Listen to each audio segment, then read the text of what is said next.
Tucker, 34M, here. I've been married to Lori, 32F, for 5 years. Our life wasn't perfect, but it was good enough. I run a small construction business, and Lori works HR at a corporate office. We had a modest life with a rental house, went on road trips twice a year, normal stuff. But everything changed about 3 months ago. I was working on my project car in the garage one evening when I overheard Lori talking with her friend Gemma on the back porch. They were drinking wine and getting loud as usual during their Friday meetups. I wasn't trying to eavesdrop, but then I heard Lori's voice slur from the alcohol. "Tucker is such an idiot," she said. "He won't even realize he's raising someone else's child."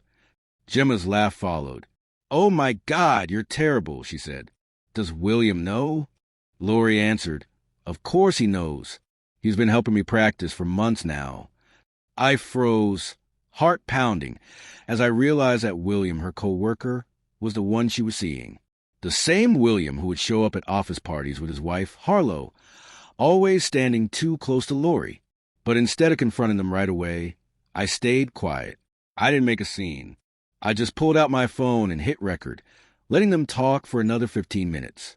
They laughed about how they'd been meeting during lunch breaks and how William was planning to leave Harlow once Lori got pregnant. They mocked me, saying I was too stupid to notice all the signs. That night, I acted normal.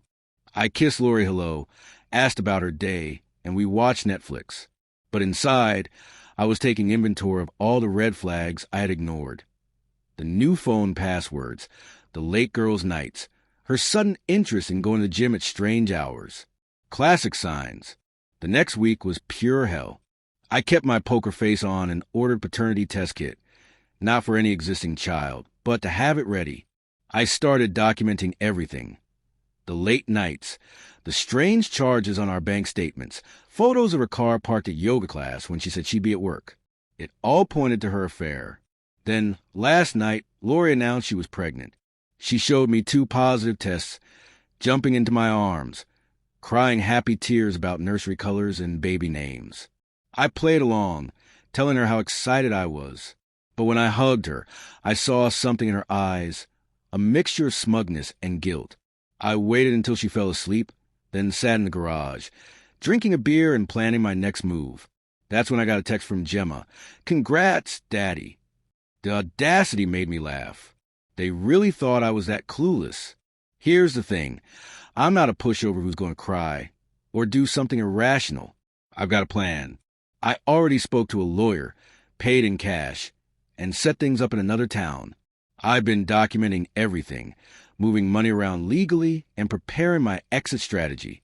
Lori thinks she's so clever, playing house with William while I'm working overtime for the baby fund. Little does she know, I'm about to destroy everything she thought she had. The best part? She has no idea I know.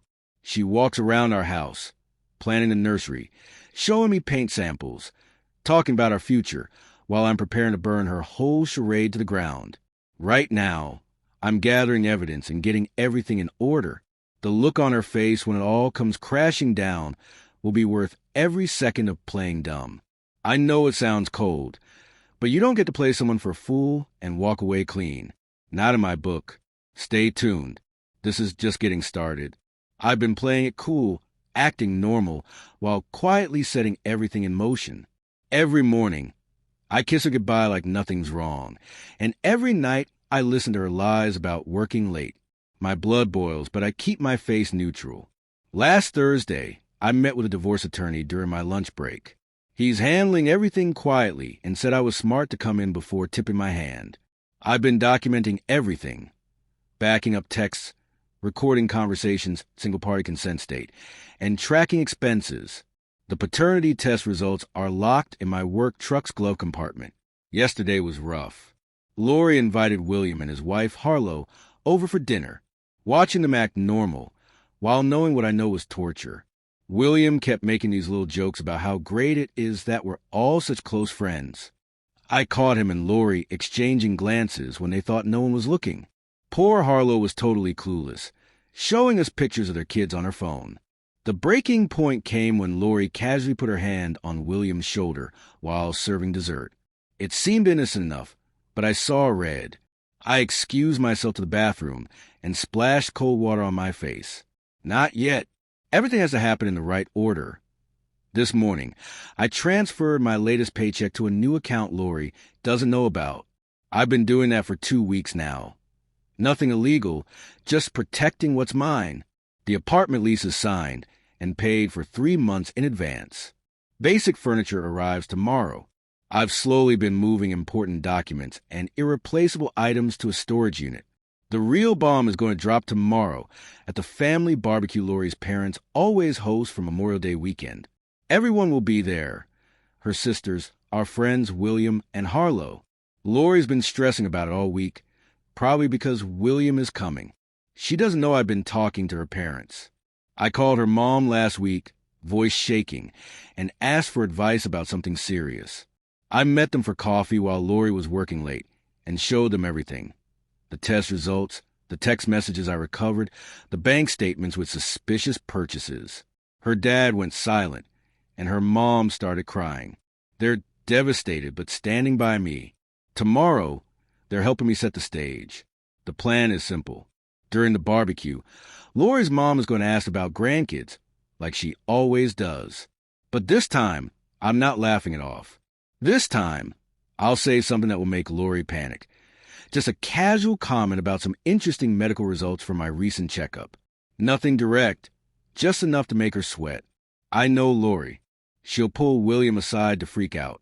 Her sister Gemma, who helped me get copies of their messages, will be watching. She'll take Harlow to the kitchen right when it happens. Perfect timing for Harlow to overhear everything. It sounds calculated because it is. They thought I was some dumb guy who wouldn't figure out, but I've spent 2 weeks planning every detail. The divorce papers are ready, the evidence is organized, and the new apartment is waiting. I should feel bad about orchestrating all of this, but after hearing her laugh about me raising another man's kid and watching her lie to my face every day, I don't feel anything except ready. Tomorrow, their perfect little lie will fall apart. Let's see who's laughing then. Update. Just heard Lori on the phone with Gemma stressing about what to wear tomorrow. She has no idea Gemma's been helping me. She keeps saying she wants everything to be perfect because William and Harlow will be there. The barbecue starts at 2 p.m., and by sunset, everyone will know the truth. I'll update tomorrow after everything goes down. Thanks for letting me vent. Having this space to write everything out has helped keep me sane these past weeks. Update 2. First of all, thank you to everyone for support on my previous posts. Things really hit the fan this week, and I need to get this off my chest. Remember how I mentioned setting everything up quietly? Well, the dominoes started falling exactly as planned. But even I wasn't prepared for how intense things would get. It started Monday morning. I had already moved most of my stuff to the new apartment, leaving just enough clothes and basics at our house to keep up appearances. Lori was still clueless, spending her evenings texting William while pretending to work late. I waited until she left for work, then had my attorney file the divorce papers. Timing was everything. By lunch, Lori was blowing up my phone. 47 missed calls in 3 hours. I kept screenshots of everything. The hysterical voicemails, the threats, the sudden switch to begging.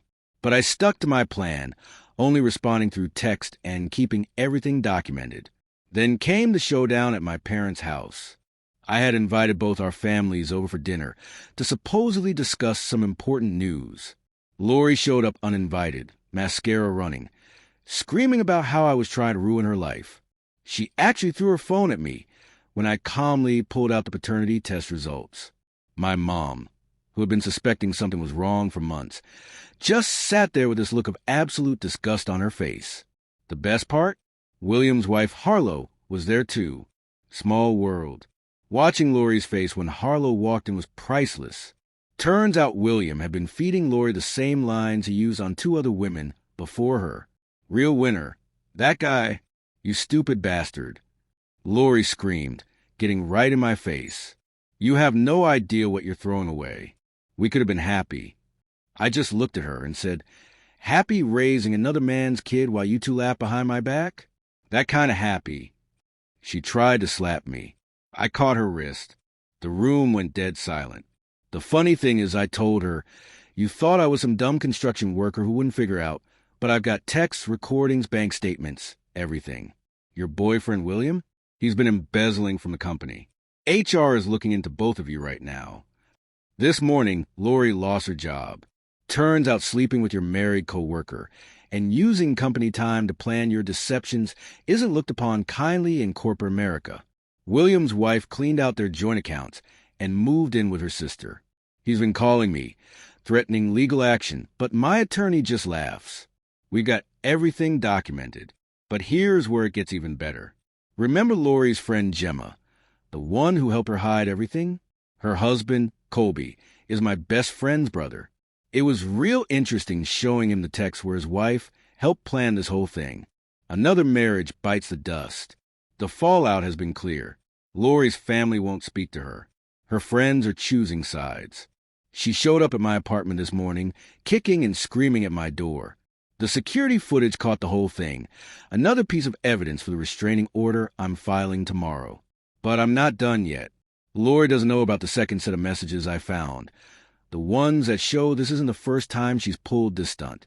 When those come out during the divorce proceedings, let's just say her reputation in this town will never recover. Some people have messaged asking if I feel bad about how hard I'm hitting back. Honestly, no. She and William thought I was some idiot. I'm not. William planned to make me raise another man's child, laughing about what a fool I was. They deserve every bit of karma coming their way. Tegan, my attorney's paralegal, has been amazing throughout all of this. Just saying. I'll update when the divorce proceedings start. Something tells me Lori is going to try something desperate when she realizes just how thoroughly I've documented everything. Stay tuned for the final update. I never thought I'd be writing this final update, but here we are. A lot has happened since my last post 3 weeks ago. The fallout has been intense. And while some might think I went too far, I don't feel an ounce of regret. Quick recap for those who haven't read my previous post. My wife, Lori, tried to pass off another man's child as mine, and I caught her laughing about it with her friend, Gemma. I spent months gathering evidence and preparing my exit while she thought I was clueless. The other man was William, her co-worker, who had a wife named Harlow. The day after my last update, I finally executed the last part of my plan. I've been secretly recording all our conversations on my phone legal in my state, including the one where she bragged to Gemma about making me raise William's kid. I created a shared folder and sent the recordings to everyone, her parents, my parents, our mutual friends, and most importantly, William's wife, Harlow. But here's where it gets better. Remember how Lori always bragged about her job at that big marketing firm? Turns out workplace relationships were strictly against company policy. Someone, definitely not me, anonymously emailed HR about their affair, including timestamps of their meetups in the parking lot. Both Lori and William got fired last week. Harlow went nuclear. She showed up at our local Starbucks, where Lori always gets her morning coffee, and caused a scene that ended up on everyone's Instagram story. She called Lori every name in the book while Lori tried to hide behind her iced latte. The entire neighborhood heard about everything. Lori's parents were devastated. Her dad, who'd always treated me like a son, came to see me privately. He showed me messages where Lori had been asking them for money, claiming I was abusive and controlling. When I played him a recording of her laughing about the paternity scheme, he broke down. They've cut her off completely. The divorce is processing. And Lori, since I know you still check Reddit, I hope that laugh was worth it. Smoothly. Since I had everything documented, my lawyer says she doesn't have a leg to stand on, especially with the evidence of her planning to commit paternity fraud. She tried to claim half of my savings. But joke's on her, I'd already legally moved most of it. William's life isn't any better. Harlow kicked him out and posted about his cheating on Facebook, tagging their entire friend circle. His brother owns a company that gave him his last 3 jobs. Guess who's not getting any more family favors? Last week, Lori showed up at my apartment at 3 a.m., completely hysterical. She was screaming about how I ruined her life, how she's living in her car, because no one will take her in. Gemma ghosted her after I exposed her messages about the paternity scheme. Even her cousin, Tegan, who she thought would always have her back, blocked her number after seeing the evidence. She tried to play the victim, crying about how she made one mistake, and I'm being cruel. One mistake? She spent months planning to trap me into raising another man's child while mocking me behind my back. She was going to steal years of my life, my money, and my chance to have my own family. The best part? I recently started seeing someone new. She's authentic, honest, and thinks Lori is absolutely insane. It's amazing how different it feels to be with someone who actually respects you. Lori still doesn't get it. She left a voicemail yesterday saying I'm heartless for making her lose everything. But here's the thing. I didn't make her do anything. She chose to cheat. She chose to lie. She chose to laugh about deceiving me. All I did was expose the truth. She's right about one thing, though. I don't feel bad, not even a little bit. She tried to steal my future, my chance of having my own family, and years of my life. Instead, she lost her job, her reputation, her comfortable life, and any chance of trapping some other poor guy into raising William's kid. Some of our mutual friends say I went too far, that I could have handled it privately. But why should I protect someone who was gleefully planning to deceive me for the next 18-plus years? Actions have consequences. She played a stupid game, and now she's won her stupid prize. For those wondering about the paternity test, it confirmed what I already knew. The baby wasn't mine. Lori lost that last shred of dignity when she had to admit it in front of both our families. I'm moving on with my life. My business is doing well. I'm seeing someone who values honesty, and I sleep perfectly fine at night, knowing Lori is facing the consequences of her own actions. Sometimes the best revenge is just letting everyone see who someone really is. To everyone who supported me through this, thank you. To those dealing with similar situations, don't let anyone gaslight you into accepting disrespect. Stand up for yourself. The truth always comes out eventually.